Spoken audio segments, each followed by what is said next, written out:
Prophetic Boldness, Part 1. If the church does not recapture its prophetic zeal, it will become an irrelevant social club without moral or spiritual authority.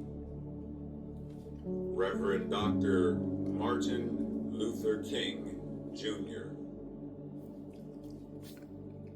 The divine is the substance of all things and the law of all things. And there is everlasting motion and freedom. The Spirit is the streaming of life throughout creation, forever purifying and renewing everything. Ernest Holmes.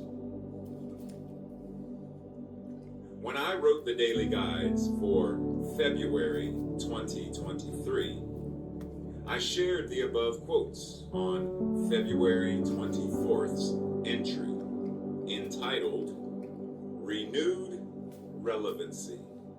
With our focus today being on prophetic boldness, I thought it quite fitting to revisit the importance of relevancy as it relates to boldness. Many people teach the spiritual principles of New Thought. So many, in fact, that New Thought is now mainstream and secularized in a variety of ways.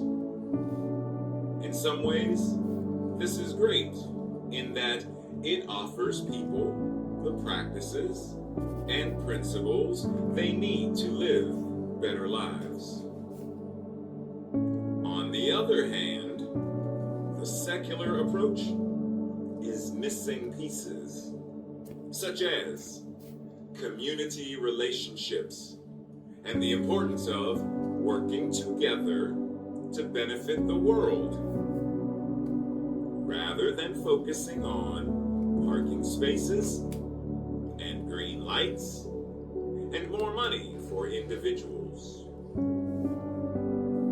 Prophetic boldness centers on a we consciousness. What worked for Holmes's audience in many ways does not work for today's audiences.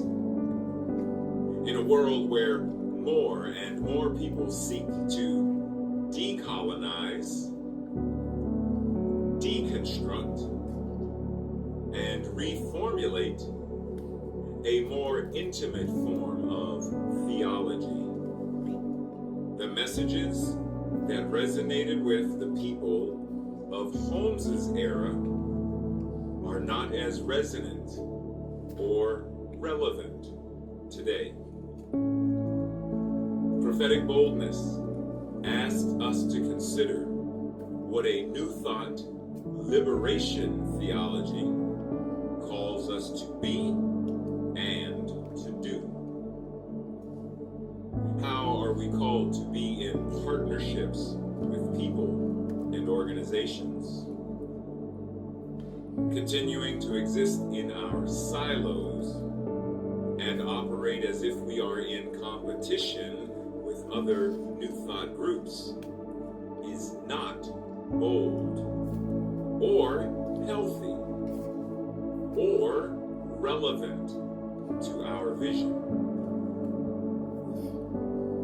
Affirmation. I embody prophetic zeal.